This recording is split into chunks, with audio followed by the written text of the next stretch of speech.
तो बच्चों जैसे आपने चैप्टर 2 पढ़ा है, कैसे पढ़ा है? पहले आपने स्टेमेन को देखा, जिसे आप मेल पार्ट बोलते थे पहले। उसमें फिर हमने क्या देखा? पूरा डेवलपमेंट देख लिया। फिर फीमेल पार्ट देखा, कार्पल, फिर पूरा डेवलपमेंट देख लिया। This is how you have to proceed here also. Human reproductive system,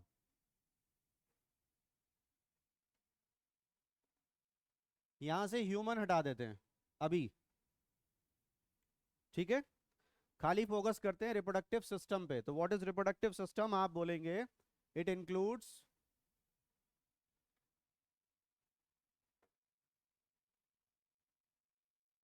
principal reproductive organs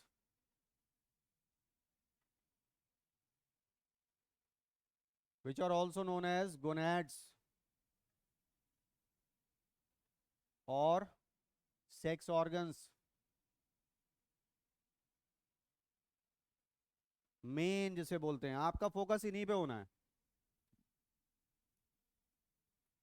और इन्हीं को नाम दे दिया था हमने चैप्टर 2 में गैमीटेंजियम। जिसमें गैमीट बने वो गैमीटेंजियम, ठीक है? जिसमें स्पोर बने वो स्पोरेंजियम, जिसमें गैमीट बने वो गैमीटेंजियम। तो यही है गैमीटेंजियम, बट यहाँ पर गोनैड्स या सेक्स ऑर्गन्स नाम दिया जाता है। These are principal reproductive organs, मतलब इनको अगर हटा दिया तो गैमीट नहीं बनेंगे।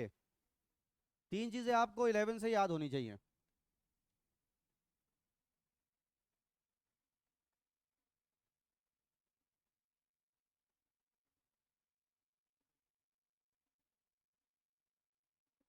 ये देखिए, फर्टाइल किसे कहते हैं, इनफर्टाइल किसे कहते हैं, और स्टेराइल किसे कहते हैं।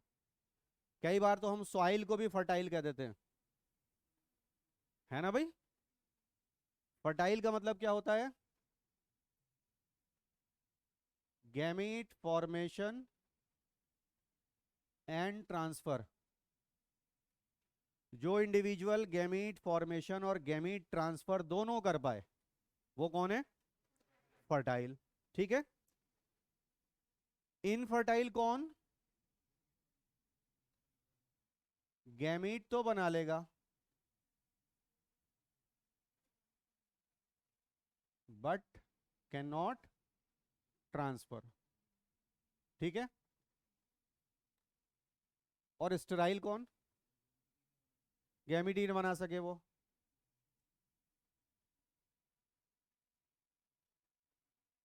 इनहिबिटेड, ठीक है? आपने क्या देखा है? आपने जो डॉक्टर्स होते हैं वो अपने क्लिनिक के बाहर लिखते हैं इनफर्टिलिटी क्लिनिक, मतलब इसका इलाज है। स्टेरिलिटी क्लिनिक्स नहीं होते। If a person is sterile, उसको आप फर्टाइल नहीं कर सकते। समझ रहे हैं? स्टेरिलिटी क्लिनिक नहीं होते, क्या होते हैं? इनफर्टिलिटी क्लिनिक्स होते हैं।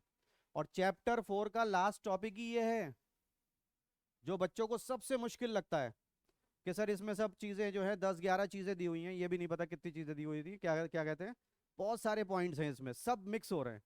भैया बहुत सारे कितने हैं ये बता दो, ऐसे तो नहीं पता, लेकिन सब मिक्स हो रहे हैं। जब तक गिनती नहीं पता होगी कि पॉइंट कितने हैं और हम कितने लिख पा रहे हैं, तभी तो पता चलेगा कितने हम नहीं लिख पा रहे हैं। तो चैप्टर 4 का जो टॉपिक है, लास्ट टॉपिक इनफर्टिलिटी, वो सिर्फ 5 लाइंस हैं। और बच्चे को लगता है कि इतनी मुश्किल है कि हमको समझ में नहीं आ रही है। मजे की बात यह है, हर साल बोर्ड और नीट में आता है क्वेश्चन वहां पे इनफर्टिलिटी से, ठीक है? ये लास्ट टॉपिक है चैप्टर 4 का।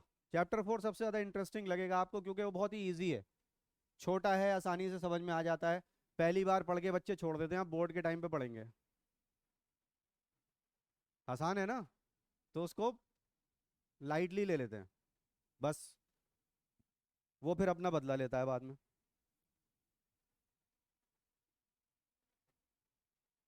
बच्चों कुछ ऐसे भी इनफर्टाइल इंडिविजुअल होते हैं। देखिए प्रॉब्लम क्या है ना, मेल में जो इनफर्टिलिटी है वो गैमीट ना बनाना और गैमीट ना ट्रांसफर करना, बस इतनी हो सकती है। फीमेल में इनफर्टिलिटी के 2 लेवल हैं, गैमीट ना बनाना, गैमीट ना ट्रांसफर करना, और प्लस मदर भी तो है वो। Providing a suitable environment for the embryo to develop within the womb और यूट्रस, तो उसकी वजह से भी इनफर्टिलिटी आ सकती है। पता चला इनफर्टाइल फीमेल गैमीट तो बना रही है लेकिन यूट्रस कंपैटिबल नहीं है, तब भी इनफर्टाइल होगी। आप समझ रहे हैं? तो फीमेल इनफर्टिलिटी और मेल इनफर्टिलिटी जमीन आसमान का फर्क है।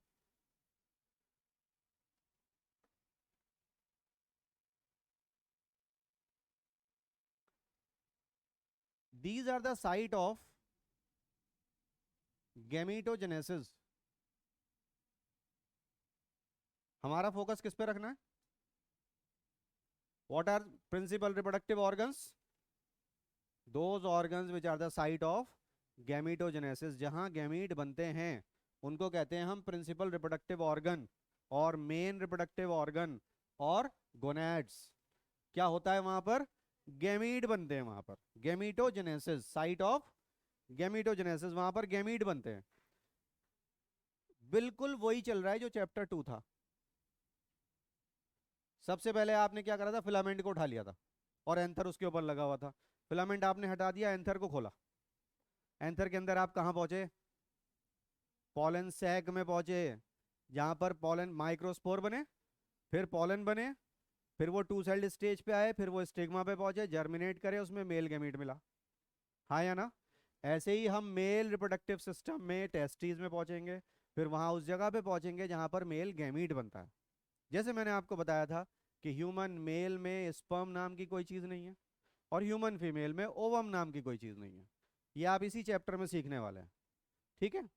तो साइट ऑफ गैमीटोजेनेसिस, इसमें मेल गोनेड का नाम होता है टेस्टिस, प्लूरल टेस्टीज, और यहां मेल गैमीटोजेनेसिस होता है जिसको कहा जाता है स्पर्मेटोजेनेसिस।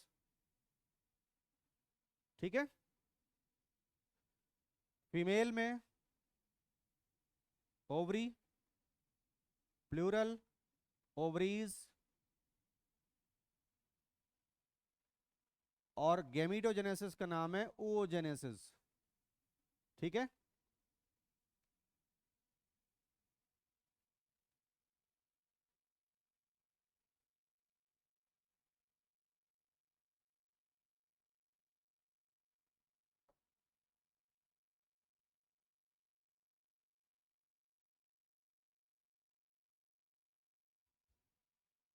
अब आप देख लीजिए, समझ लीजिए। टेस्टीज और ओवरीज को छोड़ के बाकी जितने भी हैं वो सब क्या हैं? एक्सेसरी रिप्रोडक्टिव ऑर्गन्स, मतलब जो एड करते हैं, हेल्प करते हैं, एआईडी, जो हेल्प करते हैं रिप्रोडक्शन में। तो जितनी भी चीजें होंगी मेल रिप्रोडक्टिव सिस्टम में, you will see different glands, you will see different ducts, they are all included under accessory reproductive organs except for testes which are principal reproductive organs or principal sex organs or gonads।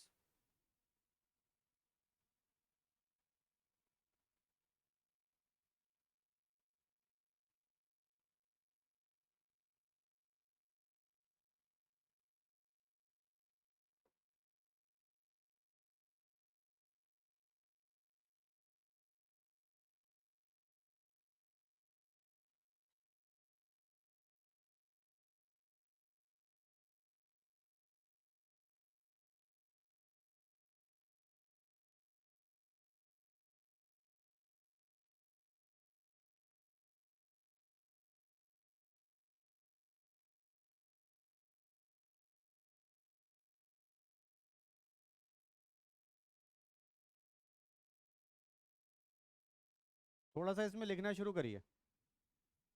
Human male reproductive system, जिसमें आपको principal sex organ मिलता है pair of testes. ठीक है? यहां पर TES TIS आएगा या TES होगा? पेयर ऑफ टेस्टिस, टेस्टिस का पेयर दो हो गई, यस और नो? और you can say pair of testis की जगह टू टेस्टीज, यस और नो? भाई अगर हम यहां पर ई लगा दें भाई, अब बोलो ये कितनी हो गई? 4 हो गई ना? तो क्या करना चाहिए? Pair of Either don't use this word pair or say two testes. Yes or no? अगर आप स्मार्ट हैं, बचना चाहते हैं गड़बड़ से, तो आप बोलिए टू टेस्टीज, ये भी गलत नहीं है।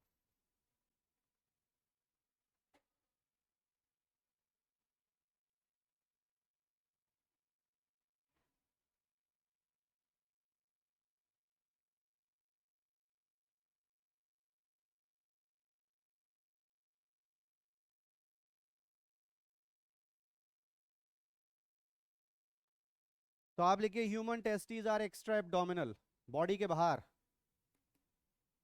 मालूम है ना, ये वाला जो पार्ट है यहाँ से नीचे तक हमारी बॉडी जहाँ तक भी है वो क्या है?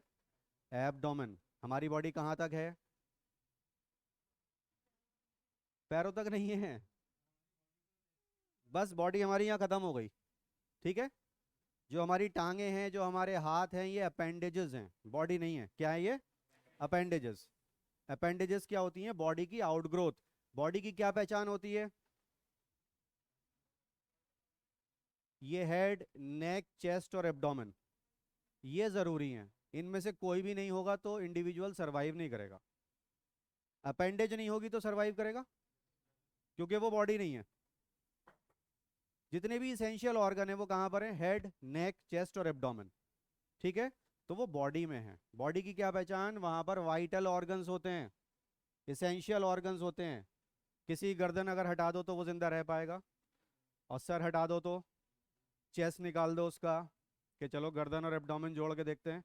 लेकिन आपने देखा होगा एक साहब हैं यूट्यूब पे जिनके दोनों हाथ और दोनों टांगे नहीं है, वो सारे काम खुद करते हैं, सेल्फ डिपेंडेंट पर्सन है। वो अपना ब्रेकफास्ट वगैरह भी सब बनाते हैं। अंग्रेज हैं, यहाँ के नहीं है, मतलब अंग्रेज का मतलब फॉरनर में भी, हम सबको अंग्रेज कहते हैं। यस और नो? जो इंडिया का नहीं है और थोड़ा सा दिखने में कॉम्प्लेक्शन उसका फेयर है, तो उसे हम अंग्रेज कहते हैं। मीन्स वो यूट्यूब पे आपको मिल जाएंगे। तो दोनों हाथ नहीं है, दोनों पैर नहीं है, टांगे भी नहीं है और हाथ भी नहीं है, लेकिन बॉडी कंप्लीट है, means without appendages, and he is able to do every work. अगर बॉडी का कोई पार्ट मिसिंग होगा तो फिर इंडिविजुअल मर जाएगा। ठीक है, तो बॉडी एब्डोमेन तक है बस, और ये एब्डोमेन के बाहर है एक्स्ट्रा एब्डोमिनल। हमारा बॉडी टेम्परेचर ये होता है बच्चों 37 degree Celsius. You know this? जल्दी से इसको फ़ारेनहाइट में कन्वर्ट करके दिखाइए। नहीं, मुझे नहीं मालूम। You can not say like this, first convert it then tell me. Convert it into Fahrenheit, degree Celsius into Fahrenheit. Kelvin में मत करना कभी, 273 से ऐड कर दो, ये पहले बताना पड़ता है, वरना बच्चे वो भी कर देते हैं। सर हमें क्या पता था, अभी इस मौके पे आके ये भी पूछ लेंगे। ये तो 6-7 की बातें हैं भाई। और डॉक्टर के सामने आके पेशेंट ने बोल दिया तो डॉक्टर साहब क्या कहेंगे? अभी ये कौन सा टेम्परेचर है, तो मुझे पता ही नहीं। और इफ़ यू से कि जो थर्मोमीटर घर में होता है उसमें हम कहते हैं 98.4 डिग्री फ़ारेनहाइट, ये नॉर्मल है, ये नॉर्मल है डिग्री सेल्सियस में। क्या ये दोनों बराबर हैं? करके देख लीजिए, पता चल जाएगा। No, don't show the formula, 11 में पढ़ा चुका हूँ मैं। तब भी कहा था कि 12 तक याद रखना है, तो आपने चैलेंज एक्सेप्ट किया था। हाँ सर याद रहेगा, भूलेंगे नहीं। कितना आया? 98.6 आता है 37 से, और 98.4 से कितना आएगा? 37 नहीं आएगा, उससे थोड़ा सा कम आएगा, 36.8 something. And the formula is C/5 is equal to F-32/9। अभी फिर आएगा ये चैप्टर 8 में, याद रखना। उस दिन अगर इधर उधर देखा तो अच्छा नहीं होगा। चैप्टर 8 में फिर करवाऊंगा ये काम। फिर डिग्री सेल्सियस में दिया होगा टेम्परेचर, आपसे पूछा जाएगा बताओ कितने, क्योंकि जो थर्मोमीटर घर में होता है ना, उसमें क्या कहते हैं? 101 बुखार है, 102 बुखार है, कहते कि नहीं? तो वो डिग्री सेल्सियस में मत लिख देना, तुम लोग का पता नहीं है कुछ, उबल जाओगे, बल्कि एग्जामिनर का दिमाग उबल जाएगा अगर डिग्री सेल्सियस लिख दिया। यस और नो? 100 डिग्री क्या है? बॉइलिंग पॉइंट ऑफ वाटर, है ना भाई।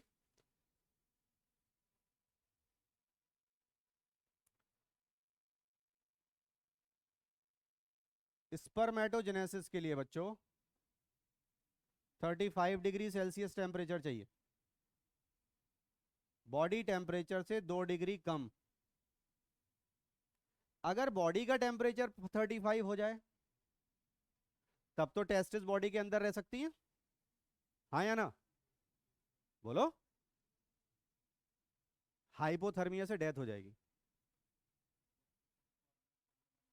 बॉडी टेम्परेचर अगर 2 डिग्री कम हो जाए, 2 डिग्री बस, 4 डिग्री बढ़ रहा है तो कोई परेशानी नहीं हुई, 37 से 41 पहुंच गया टाइफाइड में, 41 डिग्री सेल्सियस तक पहुंच जाता है।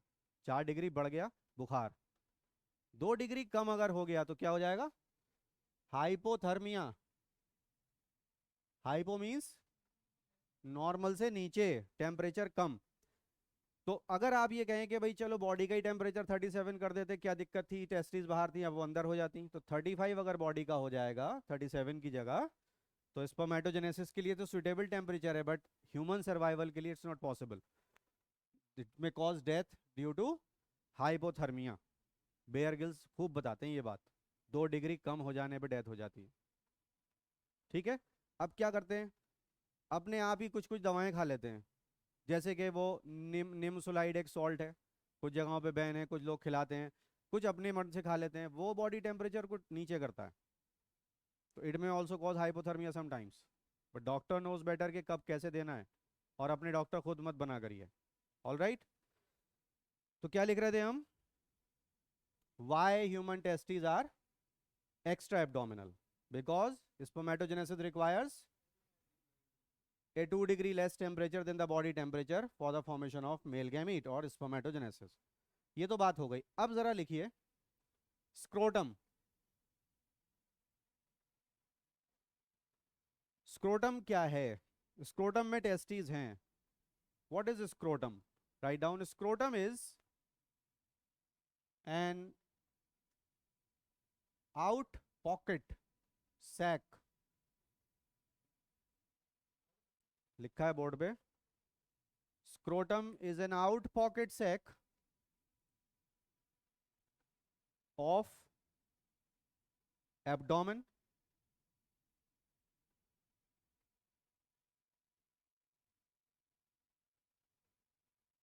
ठीक है। अब आ जाते हैं क्लास 11 चैप्टर 22, केमिकल कोऑर्डिनेशन, है ना भाई। ह्यूमन मेल में टेस्टिस का एब्डोमेन से नीचे आना या बाहर आना, दोनों, दोनों, बॉडी के बाहर भी हैं बॉडी के नीचे भी हैं, है ना। ये किसका फंक्शन है, इसको कहेंगे क्या,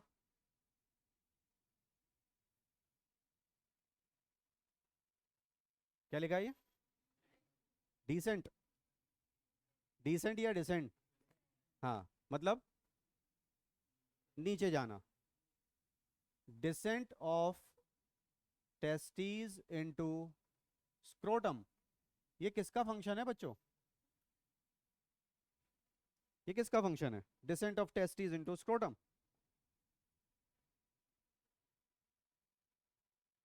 क्लास 11 चैप्टर 22 बोला था मैंने, ये थर्ड चैप्टर में आएगा 12th में, और तुम भूल जाओगे।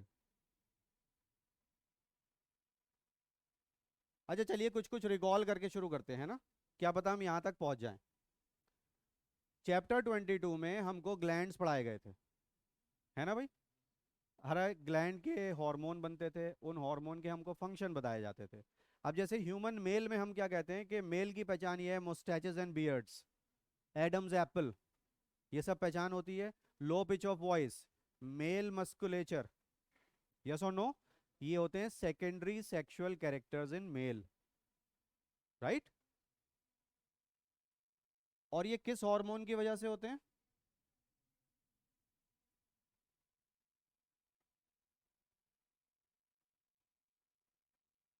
देखिए आप में से कोई बच्चा ऐसा नहीं है जो ये बात नहीं बता पाया। सबका आंसर सेम, हाँ या ना? और मेरी रिक्वेस्ट बेकार।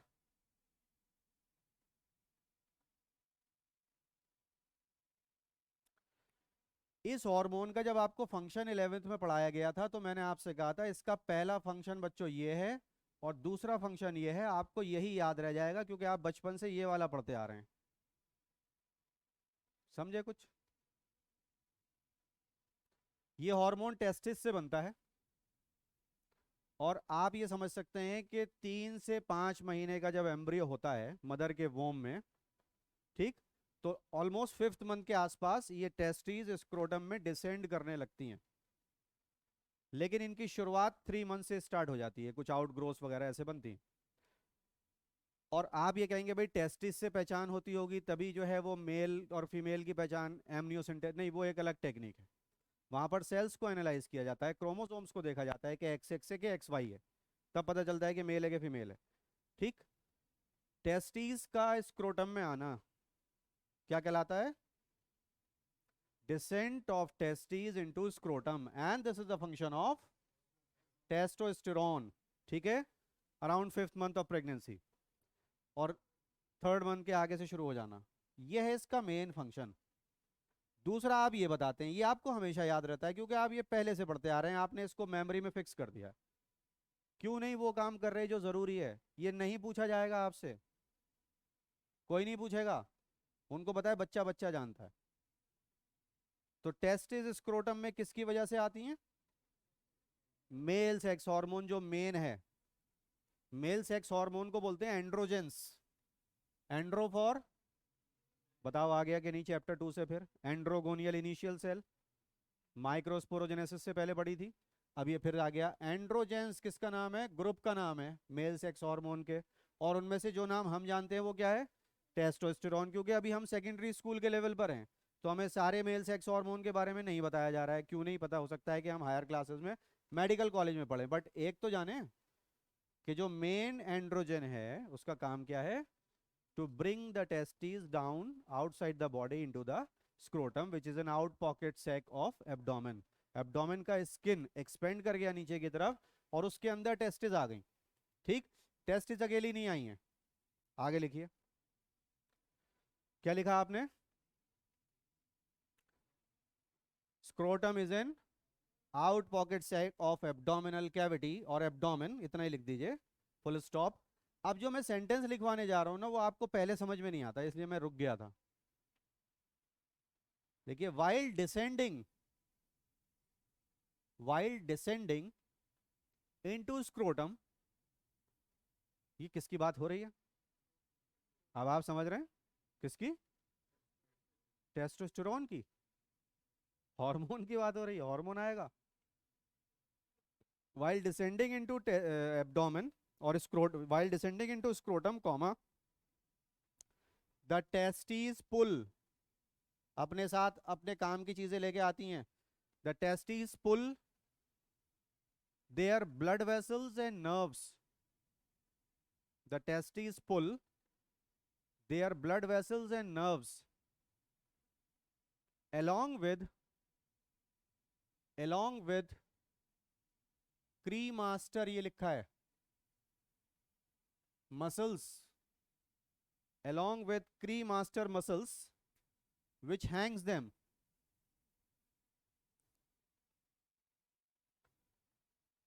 ठीक है, तो स्क्रोटम जो पाउच था उसमें टेस्टिस जब नीचे आ रही थी तो वो अपने साथ क्या क्या लाई खींचते हुए? वो ब्लड वेसल जो उनको न्यूट्रिएंट्स देंगी, वेस्ट ले जाएंगी, नर्व्स लेकर के आई जिनमें सिग्नलिंग उनको मिलती रहे, प्लस मसल्स से वो टंगी हुई हैं, उन मसल्स का नाम है क्रीमास्टर मसल्स। और ये जो ब्लड वेसल्स हैं, नर्व्स हैं, क्रीमास्टर मसल्स हैं, ये कैनाल के अंदर बंद होती हैं बच्चों। लिखिए, all these tissue are enclosed। कौन कौन सा tissue? blood vessels, nerves, cremaster muscles, all these tissue are enclosed in, all these tissue are enclosed in, ये लिखना है, inguinal canal. All these tissue are enclosed in inguinal canal. Inguinal. In अलग लिखना है, inguinal canal. ठीक है, full stop. जितने भी सोफिस्टिकेटेड गेम्स हैं जहां पर के टेस्टिस को चोट लगने की कोई कंडीशन हो सकती है, तो वहां पर एब्डोमिनल गार्ड्स अवेलेबल होते हैं प्लेयर्स के लिए, कि आप एब्डोमिनल गार्ड्स लगा लीजिए, स्पेशली टू प्रोटेक्ट दीज। क्योंकि अगर ये टूट गई तो क्या हो सकता है वो आप लिख रहे हैं अभी, लिखिए। Any injury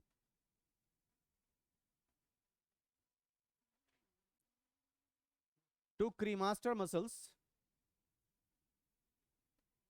any injury to cremaster muscles may cause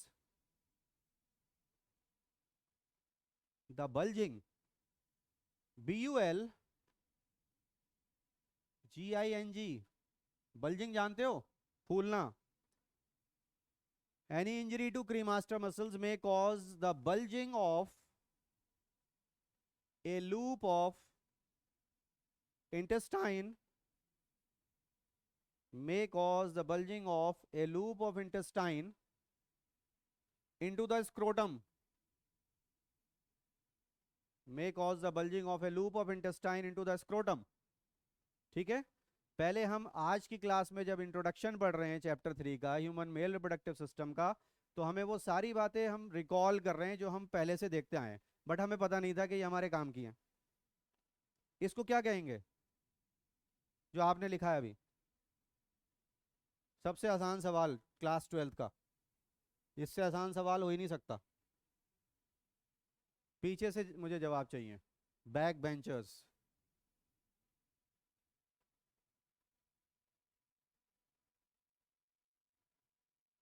ये सिलेबस ईस्ट वाला जो ग्रुप बना हुआ है, सिलेबस ईस्ट पूरा।